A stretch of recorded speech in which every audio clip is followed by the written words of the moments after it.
जय हिंद दोस्तों। आज हम लोग बात करेंगे संविधान का। ये टॉपिक है DPSP, directive principle of state policy, राज्य के नीति निर्देशक तत्व या सिद्धांत, जो संविधान में भाग 4 पार्ट 4 जो 36 से 51 आर्टिकल में आते हैं। इससे पहले हम लोग भाग 3 तक देख चुके हैं। तो भाग 4 जो डीपीएसपी हैं जो 36 से 51 तक आते हैं। सबसे पहले हम जानेंगे कि जो डीपीएसपी हैं कहाँ का सोर्सेस है, कहाँ का स्रोत है। तो ये स्रोत है आयरलैंड का। डीपीएसपी हमने आयरलैंड से लिए हैं, तो आयरलैंड का स्रोत है। दूसरी चीज़, जो हमारे डीपीएसपी हैं ये न्याय योग्य नहीं है, नॉन जुडिशिएबल है, वाद योग्य नहीं है। कहने मतलब ये है इसके लिए आप न्यायालय में अपील नहीं कर सकते हैं। जैसे कि फंडामेंटल राइट्स जो थे, हमारे मौलिक अधिकार जो वाद योग्य थे, न्याय योग्य थे, अगर मौलिक अधिकारों का हनन होता है तो आप उसके लिए न्यायालय जा सकते हैं। लेकिन डीपीएसपी जो हैं वो एक पॉलिसियाँ हैं, ये सरकार की पॉलिसी होती हैं। ये सरकार चाहे तो अपने नागरिकों को प्रोवाइड करा सकती है, अन्यथा नागरिक इसके लिए कोर्ट नहीं जा सकते। एक चीज़ में और जान लें कि जो कल्याणकारी राज्य की जो अवधारणा बताई गई, एक वेलफेयर स्टेट का कॉन्सेप्ट, वो हमारा डीपीएसपी में बताया गया। तो डीपीएसपी में एक वेलफेयर स्टेट का कॉन्सेप्ट बताया गया है, एक कल्याणकारी राज्य की अवधारणा भी बताई गई है। अब लोग बात करेंगे डीपीएसपी में जो आर्टिकल हैं 36 से 51 तक, इन आर्टिकल पे चर्चा करते हैं। आर्टिकल नंबर जो 36 से 36 वो डीपीएसपी के परिप्रेक्ष्य में राज्य की परिभाषा देता है। ये डेफिनेशन देता है स्टेट की, राज्य की परिभाषा। और जो 37 है वो ये बताता है कि जिसके तहत आप न्यायालय नहीं जा सकते हैं, वाद योग्य नहीं है डीपीएसपी। तो 37 के तहत आप न्यायालय में इसकी अपील नहीं कर सकते हैं। तो ये चीज़ ध्यान रखना है। 38 जो हमारा आर्टिकल है, ये राज्य लोक कल्याण अभिवृद्धि के लिए सामाजिक व्यवस्था बनाएगा। मतलब कहने मतलब है कि लोक कल्याण की अभिवृद्धि के लिए एक सामाजिक व्यवस्था बनाएगा, जिससे नागरिकों को एक सामाजिक, आर्थिक और राजनीतिक न्याय मिलेगा। कहने मतलब ये है कि एक सोशल जस्टिस की बात कर रहा है, इकोनॉमिक जस्टिस की बात कर रहा है और पॉलिटिकल जस्टिस की बात कर रहा है।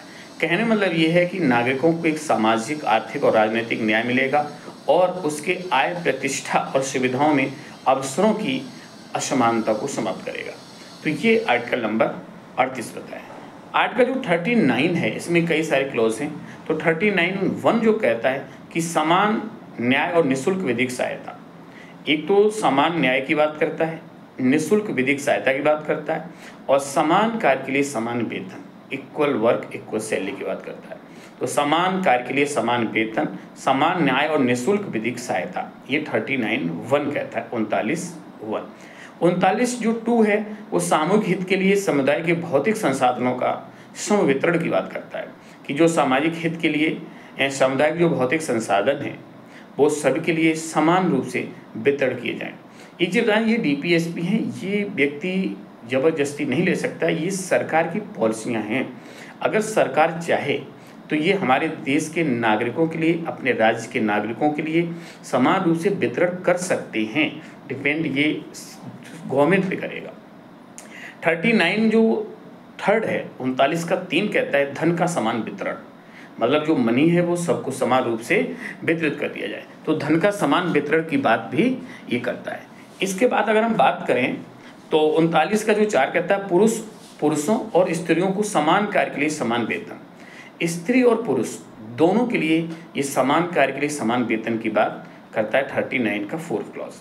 39 का जो 5 है, 39 का जो 5 कहता है कि कर्मकारों के स्वास्थ्य, शक्ति और बालकों के दुरुपयोग से संरक्षण की बात करता है, कि जो कर्मकार हैं, काम करने वाले लोग हैं, उनके स्वास्थ्य और शक्ति का ध्यान रखा जाए और बालकों को दुरुपयोग से संरक्षण किया जाए, जो बच्चे हैं उनका दुरुपयोग ना हो सके। ये 39(5) कहता है।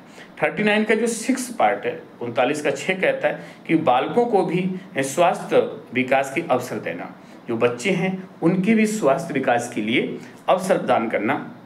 ये हमारा 39 का 6वां पार्ट का था। तो ये इसलिए प्रकार देखेंगे 39 में 6 क्लॉज हैं, इनको ध्यान रखना है। आर्टिकल नंबर 40 बहुत महत्वपूर्ण है। आर्टिकल नंबर 40, ये 40 ग्राम पंचायतों का गठन की बात करता है। ग्राम पंचायतों का गठन, आर्टिकल नंबर 40 बहुत महत्वपूर्ण है, इसे ध्यान रखना है।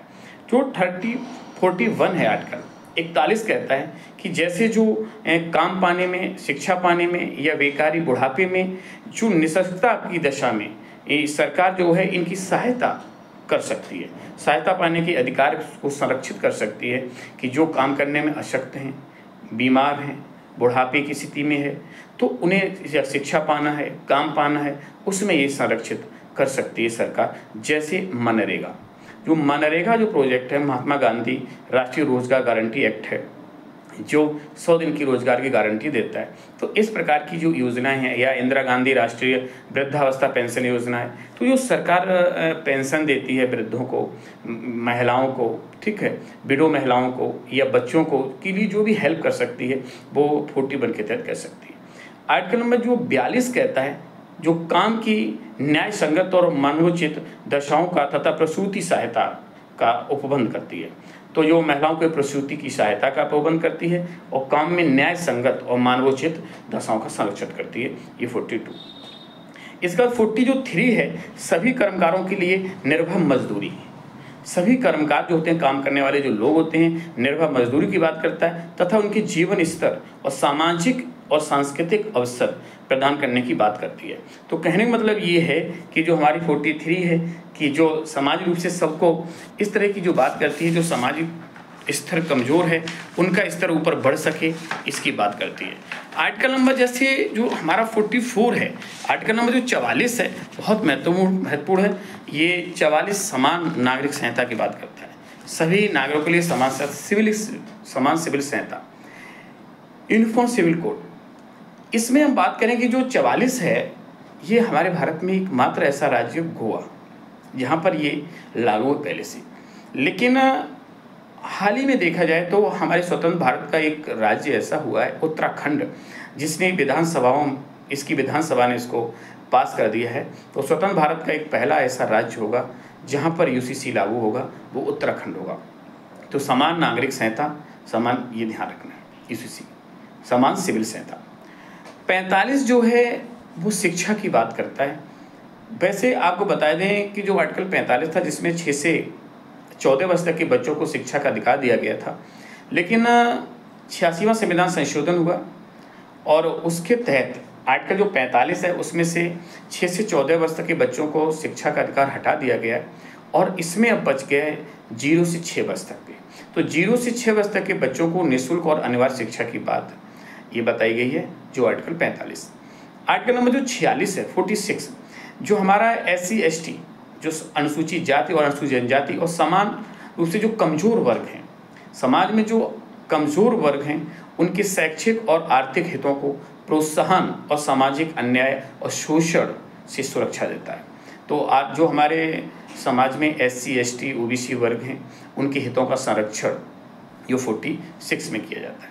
जैसे इसी में जो इकोनॉमिक कंडीशन की बात भी कही गई है, आर्थिक रूप से जो अगर कमज़ोर वर्ग हैं उनको भी संरक्षण दिया गया है, जिसे अभी हाल ही में EWS को 10% जो रिजर्वेशन दिया गया है वो भी आपका 46 के तहत दिया गया है। आर्टिकल जो हमारा 47 है, जो पोषाहार स्तर, जो हमारे पोषण को बढ़ाने के लिए, जीवन स्तर को ऊंचा करने के लिए और स्वास्थ्य के लिए नुकसानदायक जो नशीले पदार्थ हैं, जैसे मदिरा है, जो ड्रग्स हैं या जो भी नशीले पदार्थ हैं, उनके प्रतिबंध पर रोक लगा सकती है। तो हमारे जीवन स्तर को जो गिरा सकते हैं ऐसे नशीले पदार्थ हैं, उन पर सरकार को प्रतिबंध लगाने का अधिकार दिया गया है 47 आर्टिकल में। आर्टिकल जो 48 है वो कृषि और पशुपालन, एग्रीकल्चर और एनिमल हस्बेंड्री की बात करता है। कृषि और पशुपालन को प्रोत्साहन दिया गया है, जैसे गाय, बछड़ा तथा अन्य जो दुधारू पशु हैं उनके बलि पर रोक भी लगाने की बात कही गई है। तो 48 जो है कृषि और पशुपालन पर प्रोत्साहन के लिए है। आर्टिकल जो हमारा 48A है, जो 48A है जो पर्यावरण और संरक्षण को संवर्धन पर बात करता है, इन्वायरमेंट के लिए बात करता है कि पर्यावरण का संरक्षण तथा संवर्धन और वन तथा वन्य जीवों की रक्षा की बात करता है 48A। आर्टिकल जो 49 है, 49 नंबर जो आर्टिकल है, राष्ट्रीय महत्व के जो स्मारक हैं, राष्ट्रीय महत्व के जो स्मारक हैं या जो स्थान हैं या जो राष्ट्रीय महत्व की वस्तुएं हैं उनके संरक्षण की बात करता है। जैसे ताजमहल है, जैसे लाल किला है, जैसे सारनाथ अशोक स्तंभ है। ये जो राष्ट्रीय महत्व के स्मारक हैं, इनके संरक्षण संवर्धन की बात कहता है आर्टिकल नंबर 49। 50 जो आर्टिकल है वो कार्यपालिका और न्यायपालिका का पृथक्करण। जो हमारी जुडिशरी है, एग्जीक्यूटिव है, वो सेपरेट हैं, अलग हैं। कार्यपालिका और न्यायपालिका एकदम अलग अलग हैं, पृथक हैं, ये बात करता है 50। और आर्टिकल नंबर जो 51 है वो इंटरनेशनल पीस, अंतर्राष्ट्रीय शांति और सुरक्षा की बात करता है। तो अंतर्राष्ट्रीय शांति और सुरक्षा जो आर्टिकल 51 बात करता है। तो इस प्रकार से ये हमारे जो DPSP हैं, जो आर्टिकल 36 से 51 तक बताए गए हैं, इन्हें आपको ध्यान देना है। जो न्याय योग्य नहीं है, कल्याणकारी राज्य की अवधारणा इसी में बताई गई है, ये आयरलैंड से लिए गए हैं, तो इन्हें हमें याद रखना है। Thank you. जय हिंद।